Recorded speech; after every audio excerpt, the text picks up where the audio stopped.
Welcome back to Two Gals in a Glass Half Full. We are continuing to talk about muscle strengthening, mobility, and today we're going to talk about injury prevention. And are there different things we can do, different muscles that we can work to prevent injuries, whether it be from cardio type injury, overuse, or a power? We're going to get into we're going to dive deep into all of that. But before we get started, Dr. Jess, what is in your glass? I've got my trusty bottle of water. It reminds me that 80% is good enough. And of course, I've got the logo for the clinic. So it just kind of keeps me hydrated and keeps my mind on track, right? So, Dr. Bobbie, what's in your glass? Water, H2O, nothing in it, just plain old water for right now. So Yep, I like drinking it. it down. Yep. So when we think of injury prevention, is every injury completely preventable? Well, no, right? So at any point in time, I could have some sort of overload that happens to an area of the body that results in a sustained injury. So I could trip and fall, land, fracture a bone, all of that kind of stuff. That's not what we're talking about. In this episode, what we're talking about is what can be prevented. And so when we think of loading our bodies in different ways, that can either be a load where we look at lifting a preconceived load, like I'm going to lift 10 pounds, I'm going to lift 50 pounds, whatever that might be. That is a load. Another way that we load our bodies is just in everyday life. So I reach to get that heavy bag of groceries. I want to do like I was just trimming some palm trees. So I had this like big extension thing with a chainsaw thing at the end. And it's like because it was a little heavy at the end and it was long and I was reaching trying to trim these palm fronds, it was actually a little harder than I was expecting. I did it. But that easily could have created some sort of a tweak in my neck, my mid back, my shoulder, because of the load that I put onto my body. So load happens with everyday activities. It happens with planned activities. And preparing our bodies for activities is really what we talk about with prevention. So, Dr. Bobbie, when we think preventatively with our strengthening routines, what does that look like and how is that different than when we go just do a workout? So preventative, we want to basic. A lot of preventative is looking at preventing overuse and making sure we're using the muscles the correct way. And we're making sure we're using all our muscles. I think a very common area where we tend to forget about is our back. You'll see a lot of people work chest through push-ups, any like pressing type thing, but we forget about our back, and that's equally as important. We need all those muscles in our back to stabilize our shoulder blade, our scapula, when we're raising our arm. We need to help prevent life happens in front of us. So all of our motions, think of eating, drinking, driving, working, it's all in this closed pulling here. If we're not using the muscles in our back to open that chest out, not only stretching the front, but strengthening the back to kind of hold that there, that's where you're going to start to see a lot of those injuries that we could prevent, a lot of the shoulder injuries that we could prevent. So when we're looking at a workout, what we need to do is make sure, maybe not in every workout, but through the week, we're targeting all the different areas in our body and we're not missing something. We're not focusing on the upper body versus legs. We're getting both the front, the back, and then you also have to consider our sides, so the lateral and a rotational component. We need to make sure we're doing exercises that are going to address all those different planes of field and doing exercises that maybe work similar muscles, but in a different way. So that way think about function. You don't just lift a bicep curl. So if we're doing a bicep curl, it's a plane movement, right? So here, straight, here. I'm kind of lifting my arm up. But we don't function in life that way. We're going all over the place when we're trying to lift stuff up. So I think variety is huge and making sure we're not missing an area. That's more of looking at injury prevention versus just going to the gym, doing the same old thing you always do. If you never really work out your back, well, it is likely you could possibly have a back like a back injury or a shoulder injury. I see a shoulder so many times. I do a lot of work comp and I see shoulder injuries all the time. And a lot of the times it's just they're so strong in one area and they don't do anything to kind of help the back part of them. Absolutely. How Yeah. about you, Dr. Jess, when you're working with a patient and looking at injury prevention, which is different than rehab, what are you looking for injury prevention wise? Other than staying balanced, right, which is a lot of what Hmm. you're talking about, of making sure we're working all around the whole body, muscles in the back, in the front, on the side, rotators and flexors, extenders. So just what does that look like in a whole body workout?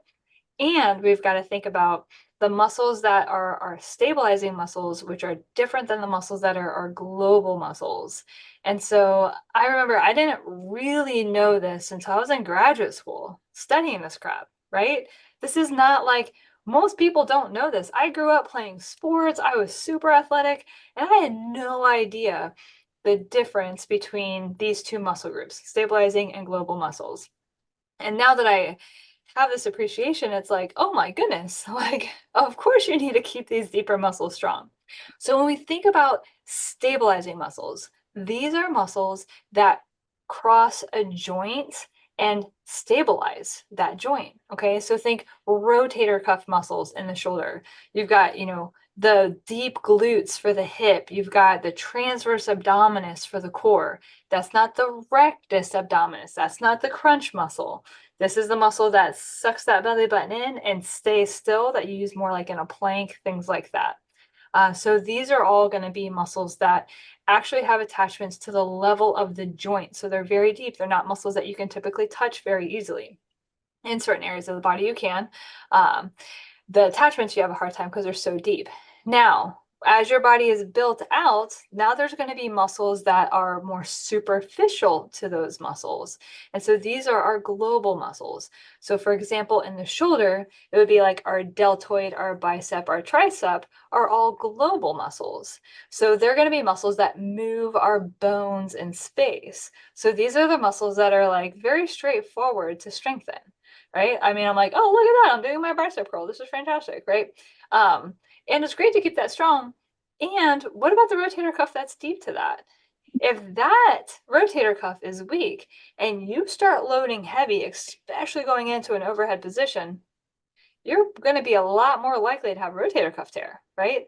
So if the rotator cuff is strong and the muscle that it co-contracts with to stabilize the shoulder blade, your mid-back muscles are strong, now you're way less likely to have that rotator cuff injury. The same goes for the lumbar spine. If you keep a deep core muscles, if you keep those nice and strong, the transverse abdominis and those glutes that come in that are deep, deep, deep into the hip, keep those strong. Now, when you're starting to squat and lift heavy or do like bigger rotational movements, you're going to be much, much less likely to injure the back because the muscles that actually have direct attachments, there's also one that comes up the lumbar spine called your multifidus. Only geeks like us know about the multifidus, but it's actually really important muscle. So that when you strengthen, like if you're in quadruped, all fours, and you're doing like a bird dog motion, things like that are going to be exercises where we actually target our stabilizing muscles. So the way I typically work those out in a whole body workout is I will include the stabilizing exercises as almost our active recovery.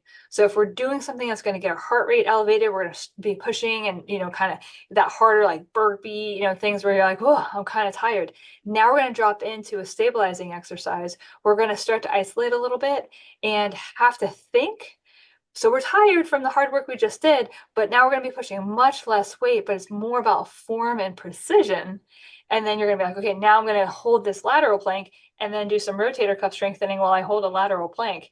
I mean, that's a different kind of hard. Okay. Like it's a very different kind of hard, but I promise, like if you work stabilizing and global muscles in a workout, it is like a completely different way of your brain thinking, of how you're preparing your body for a load and getting global strength all at the same time. So And it's I fun. what it is, it's super fun. And so if you want to think of your break it down as your stabilizing muscles. Those are the really deep muscles. Your global muscles are the ones you probably see. I like to call those the kind of more the show muscles. They're important. They have function. They create power. But when you're looking to define muscles, you're typically looking at defining those outer muscles, which are your more global muscles. And they do have different purposes, as Dr. Jess was saying. So stabilization, if you think about stabilizing, they need to be able to work for long hours. If you're standing for 8 hours, they need to be able to work. So they're more of an endurance muscle. And so challenging them, as she was saying, is different. Now, your more global power muscles, you're not going to sit there and lift 300 pounds for 8 hours straight. It's like a one time, two-time rest. So those you're looking at creating power. And they both have their purpose in injury prevention. They are both important for injury prevention. You don't need to be able to lift 300 pounds, but you probably need to be able to lift 50, 60 one time, two times, and not get injured, right? So we need both of them. We need to work both of them. But I think a lot of times, most of our focus is on the ones we can see, not realizing how important those ones deep down below are. Oh, for sure. I mean, I work with people that do very high level of activity on a regular basis. And when I'm working with treatment for an injury, and I go in and I test the strength of the stabilizing muscles, probably 9 times out of 10, they're weak. Right. I mean, I break the strength super easy with a simple test. And these are people that are like pushing hard. And so it's not you can still function at a high level without these muscles. You just are at a much higher risk of having that overload injury, and you don't have to be there. That's all. Like if you can get ahead of that pain and getting shut down from an activity that you really enjoy, that's the kind of the point, right? Is like to be able to stay in the activity and enjoy it. Well, and even if we switch from injury prevention, let's say, well, you're someone that says, I've never had injuries. What about sports performance? Oh, for sure. How much more efficient, how much further could you run? How much further could you throw? How much faster could you be if you had those muscles? Because when we're looking at performance, we're looking at minimizing energy expenditure in areas where we don't need it, right? So if we can pull even just a small percentage from all those areas, where would your performance go? How much better could it be? For sure. Oh yeah. And that's all of it is the answer, right? Is really creating that balanced routine so that you're getting the most out of your time spent with a strengthening routine. And that's the whole point of the episode today, is to say you probably could get more out of what you're doing. You could get better Mhm. benefit. It just means that you're going to have a little bit of a different look at how do I get what I want and what can I get? Like, I mean, it's like, can I actually achieve these results? And the answer is yes. It's just what you're adding into your strengthening routine matters. How you implement it matters. How much weight you're pushing matters. How much time you're holding, your sets, your reps matter. It really does. So it's just like a recipe, right? If you add double the flour and not enough eggs, guess what's not going to happen? The result that you want, right? So just doubling up and doing more of something isn't the answer. It's Mhm. creating the balance in the workout with intention that is what's actually going to get the precision of results that you're looking for, that everybody's looking for, right? Mhm. Yeah. So, Dr. Jess, I'm looking to create a routine with this. Or let's say I plateaued and I'm just like kind of bored with my routine, which we know we shouldn't be bored with exercise, as you were saying before. There's so much to do. Tell us about your exercise where to start course. How could that help me kind of change, even if I'm a seasoned veteran of with exercise? So exercise where to start, it's the course that I created. It's four modules that you go through. We start with like a full screen of, what kind of movement do you have available? What does your cardio recovery look like? Things like that, just to make sure that you're keeping tidbits on how you're moving. And that's a big part of injury prevention. Because if you don't have shoulder range and then you start lifting overhead, I mean, the likelihood of an injury is significantly higher. So just stuff like that. So you go through that injury screen, you learn how to fill in your gaps if you have any. And then we start talking about what does a balanced routine look like? What is included? And then when I think of all of the muscles in my body, how do I work those muscles out? Like when I talk about glutes, what do I do to strengthen my glutes? And my glute max versus my glute med, those are different muscles. And so we kind of go through like, how do we isolate these muscles? And then we start talking about how do we start combining muscles together into one exercise? Now we start actually thinking about an efficient workout and working out more specifically to the type of goal that you want. So a goal of stabilization is a different goal than hypertrophy or girth in muscle. And so when I set my reps and sets, that's going to be kind of part of my goal planning and what I'm looking to get out of each of these types of exercises. And I'm going to teach you how to build out your circuit or just that routine, the setup of the exercises.